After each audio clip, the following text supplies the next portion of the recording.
কেড়ে নিচ্ছে। তৃণমূলের লোকের দাদর যে কবরস্থানে শুয়ে আছে সেই কবরস্থানটাও কেড়ে নেওয়ার চেষ্টা করছে বিজেপি। তৃণমূল কিন্তু তৃণমূলের নেত্রী ওর মানে তার দলের কর্মীর দাদুর কবরটা বাঁচানোর জন্য কথা বলছে না, তৃণমূলের কর্মীর দাদুর কবরটা বাঁচানোর জন্য সেই নওশাদ সিদ্দিকী লড়াই করছে। তাহলে এসআইআর যদি নাম বাদ করে লড়াইটা মমতা ব্যানার্জি করবে না, করবে সেই নওশাদ সিদ্দিকী করবে। প্রতিদিকে লাভ কিছু হবে। আমি আপনাদের জানিয়ে যাই, আপনার বিধায়কের উচিত ছিল সুপ্রিম কোর্টে গিয়ে একটা মামলা করা। ভাঙড়ের বিধায়ক নওশাদ সিদ্দিকী সুপ্রিম কোর্টে গিয়ে মামলা করেছে। আপনাদের মাদ্রাসা, আপনাদের মসজিদ, আপনাদের ঈদগাহ এখনো যে যতটুকু সুরক্ষিত আছে অন্য কারোর জন্য নাই। আমাদের মতো গুটি কয়েক মানুষ যারা মামলা করে এখনো পর্যন্ত টিকিয়ে রেখেছে। মাথায় থাকবে তো নাকি না ভুলে যাবে? আপনাদের বলে রাখি, কেন্দ্র সরকার কেন এই আইনটা করেছে? মুসলমানদের সম্পত্তি কেড়ে নেওয়ার জন্য শুধু নাকি না, শুধু এক ঢিলে একাধিক পাখি মারছে। শুধু মুসলমানদের সম্পত্তি কাড়ার লক্ষ্য নয়, ওই যে ভ্যালুয়েবল প্রপার্টি গুলো যে কটা পুরাতন শহর আছে, কলকাতা, মুম্বাই, বেঙ্গালোর, গুজরাট, দিল্লি, হরিয়ানা, সারা ভারতবর্ষে যত পুরাতন শহর আছে খোঁজ নিয়ে দেখুন, 10টা যদি মোস্ট ভ্যালুয়েবল প্রপার্টি থাকে তার মধ্যে 2-4টে ওয়াকফের প্রপার্টি আছে। ওই প্রপার্টি গুলো এখন মোদিজির বন্ধুর নজর পড়েছে, শিল্পপতিদের নজর পড়েছে। ওখানে তারা স্টার হোটেল বানাবে, আমোদ প্রমোদের জায়গা করবে, কিন্তু এমনি ভাবে তো কেড়ে নিতে পারে না। তাই মোদির বন্ধুর পছন্দ হয়েছে, বন্ধুকে গিফট করার জন্য মোদিজি এখন আইনের মাধ্যমে কাটতে চাইছে। কিন্তু এই কাড়াটা শুধু মুসলমানদের আঘাত দিচ্ছে না, ইন্ডিয়ান এভিডেন্স অ্যাক্ট থেকে শুরু করে বিভিন্ন আইনকে আঘাত দিচ্ছে, সংবিধানের একাধিক ধারাতে আঘাত দিচ্ছে। তাই আমরা সংবিধান প্রেমী মানুষেরা সংবিধানকে প্রোটেক্ট করার জন্য, রক্ষা করার জন্য এর যেমন প্রতিবাদ করছি, কিন্তু আমরা আগামী দিনেও দেখছি আজকে এরা ওয়াকফের সম্পত্তি লুট করছে, কালকে এরা গুরুদুয়ারার সম্পত্তি লুট করবে, পরশুদিন এরা জাহের থানের সম্পত্তি লুট করবে, তারপরের দিনে এরা গরম থানের সম্পত্তি লুট করবে, তারপরের দিনে এরা গির্জার সম্পত্তি লুট করবে, এরপরে তারা হিন্দু সমাজের ধর্মীয় সম্পত্তিগুলোকে, এই মন্দিরের দেবদেবীর নামে সম্পত্তিগুলোকে লুট করার চেষ্টা করবে। তাই শুরুতেই যদি না একে আটকে দেওয়া যায়, এর আগ্রাসী এই ফ্যাসিস্ট সরকার একটাও ধর্মস্থানের জায়গা সুরক্ষিত রাখবে না।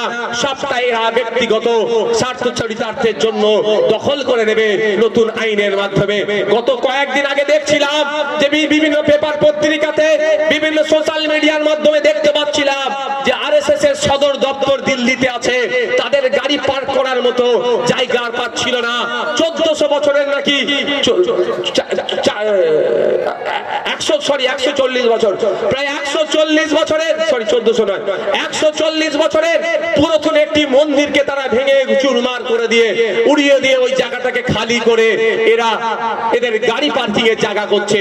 তাহলে বুঝুন, এদের যখন প্রয়োজন হবে ওয়াকফ সম্পত্তি আইনের মাধ্যমে নিয়ে নেবে। এদের প্রয়োজন হয়েছে গাড়ি পার্কিং করব, মন্দির ভেঙে গুড়িয়ে দিয়ে গাড়ি পার্কিং করছে। এরা এই রাজনীতি করে। তাই আমাকে আপনাকে সজাগ সতর্ক হতে হবে। এখানে হিন্দু মুসলমান দলিত আদিবাসীর ব্যাপার নয়, এখানে আমাদের জনগণের ব্যাপার, নাগরিকের ব্যাপার দাঁড়াচ্ছে।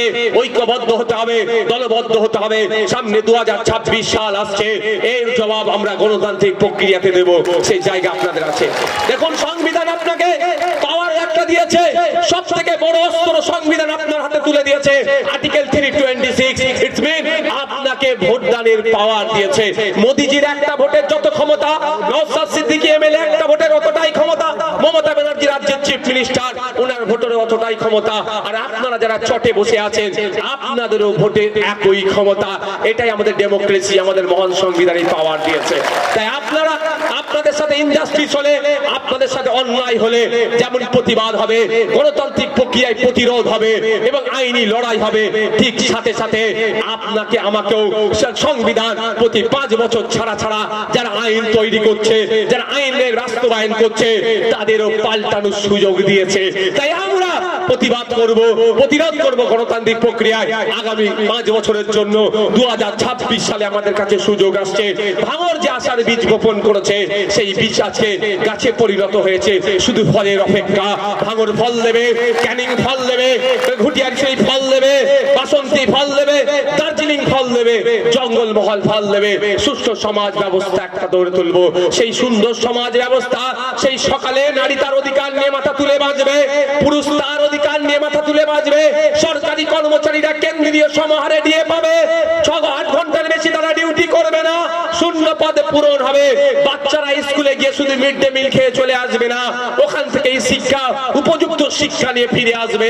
রাস্তাঘাটের আমূল পরিবর্তন হবে, উন্নয়ন হবে, কৃষক তার উৎপাদিত ফসলের দাম পাবে, বেকারত্বের জ্বালায় যারা জ্বলছে তাদের কাজের ব্যবস্থা করা হবে। এটাও আপনাদের বলে যায় 2026 সাল আসছে, বাংলার মানুষ যদি আমাদের সুযোগ দেয়, ওয়ান ফ্যামিলি ওয়ান জব, প্রত্যেকটা পরিবার থেকে একজন করে চাকরির ব্যবস্থা আইসেফ করবে। আপনাদেরকে কথা দিয়ে যাচ্ছি, বক্তব্য আমি আর দীর্ঘায়িত করব না। আমার বক্তব্য এখানে আমি ইতি টানলাম। তবে আপনি বলি, আমি চলে যাওয়ার পরেও এখানে বক্তব্য চলবে, রক্তদানের কার্যক্রম চলবে। আপনাদের অনুরোধ করছি, আপনারা রক্ত দিন। রক্ত দিলে আপনার কিছু ক্ষতি হবে না। মেডিকেল সায়েন্স বলছে প্রতি 90 দিন পুরুষ মহিলা 120 দিন ছাড়া ছাড়া যদি রক্ত দেয়, ক্যান্সারের সম্ভাবনা কমে যায়, স্ট্রোকের সম্ভাবনা কমে যায়। পৃথিবীর 10টা ভয়ঙ্কর রোগের মধ্যে 2টো রোগ কিন্তু হচ্ছে ক্যান্সার, স্ট্রোক। তাই আমি বলবো রক্তদান শিবিরে রক্ত দেবেন। 90 দিন পরে যদি আইএসএফ রক্তদান শিবির না করে, চিন্তার কথা কোনো কারণ নেই। যদি তৃণমূল করে, আপনাদের আমি বলে যাচ্ছি নির্দ্বিধায় পরের 90 দিনের মাথায় আপনারা গিয়ে তৃণমূলের ক্যাম্পেও রক্ত দেবেন, আমার কোনো অসুবিধা নাই। কারণ কি, আমাদের রক্তের প্রয়োজন হলে, আমরা ব্লাড ব্যাংকে গিয়ে বলি না আমি আইএসএফ করছি, আমি আইএসএফ এর ছাড়া কারো রক্ত নেব না। আমি ব্লাড ব্যাংকে গিয়ে বলি না যে আমি মুসলমান, আমার মুসলমান ছাড়া রক্ত দেব না। এ কথা কিন্তু আমরা বলি না। আমরা তখন গিয়ে বলি আমার অমুক গ্রুপের রিকুইজিশন ফর্মটা নিয়ে যাই, যেই গ্রুপ আছে সেই গ্রুপের রক্ত নেওয়ার কথা বলি। তাই আপনি যখন ব্লাড ব্যাংকে গিয়ে যখন ধর্ম দেখেন না, রং দেখেন না, রাজনৈতিক পরিচয় দেখেন না, তাহলে আমি আপনাদের বলে যাই, যখন রক্তদান শিবির গুলো হবে সেই শিবিরে ধর্মীয় পরিচয় দেখার দরকার নেই, রাজনৈতিক রং দেখার দরকার নেই, সামাজিক পরিচয় দেখার দরকার নাই। 90 দিন 120 দিন ছাড়া আপনারা আপনাদের সামনে যে শিবির পড়বে সেখানে গিয়ে আপনারা রক্ত দেবেন। এই রক্ত দিয়ে বার্তা দেবেন, রক্ত কলকারখানায় তৈরি হয় না, রক্ত মানব শরীর থেকে মানব শরীরে দিয়ে। আমার যখন রক্তের প্রয়োজন হয় আমি তখন রক্তটাকে খুঁজি, তার রক্ত আমি দেখিনি। সুতরাং আর কারো যখন রক্তের প্রয়োজন হবে, কে রক্ত দিচ্ছে সেও সেটা দেখবে না। তাই বলবো বন্ধুগণ, ইতিপূর্বে এখানে এত ভয়ের পরিবেশ তৈরি করার পরেও, আতঙ্কের পরিবেশ তৈরি করার পরেও, একাধিক ডেট পরিবর্তন করার পরেও ইতিপূর্বে এখন পর্যন্ত, এখন 12টা বাজে, এই মুহূর্তে 350 অধিক রক্ত যোদ্ধা আজকে আমাদের শহীদ ক্ষুদিরাম বোসের স্মরণে যে রক্ত অর্পণ শিবির হচ্ছে, আর সারা পৃথিবী জুড়ে যত বিশেষভাবে যারা সক্ষম তাদের রেকগনাইজ করার জন্য যে রক্তদান শিবির হচ্ছে, তারা আমাদের 350 যোদ্ধা তাদেরকে রেকগনাইজ করছে, তাদের কাজকর্মকে স্যালুট করছে। এবং আমাদের বীর যোদ্ধা ইতিহাসের পাতায় যিনি স্বর্ণাক্ষরে লিপিবদ্ধ আছে, শহীদ ক্ষুদিরামের আত্মত্যাগকে রিকগনাইজ করছে, স্যালুট করছে বলে তা আজকে আমরা এখন পর্যন্ত 350 ডোনার রক্ত দিয়েছে। যারা বাকি আছেন তাদেরকে বলবো, এই ক্যাম্প চলবে আমাদের, দীর্ঘক্ষণ চলবে। আপনারা আসুন, আপনাদের রক্ত দিন। আপনার রক্ত দিলে যেমন সম্প্রীতির, যেমন ঐক্যের বার্তা ছড়াবে, রক্ত দিলে যেমন সৌহার্দ্যের পরিবেশ তৈরি হবে, রক্ত দিলে যেমন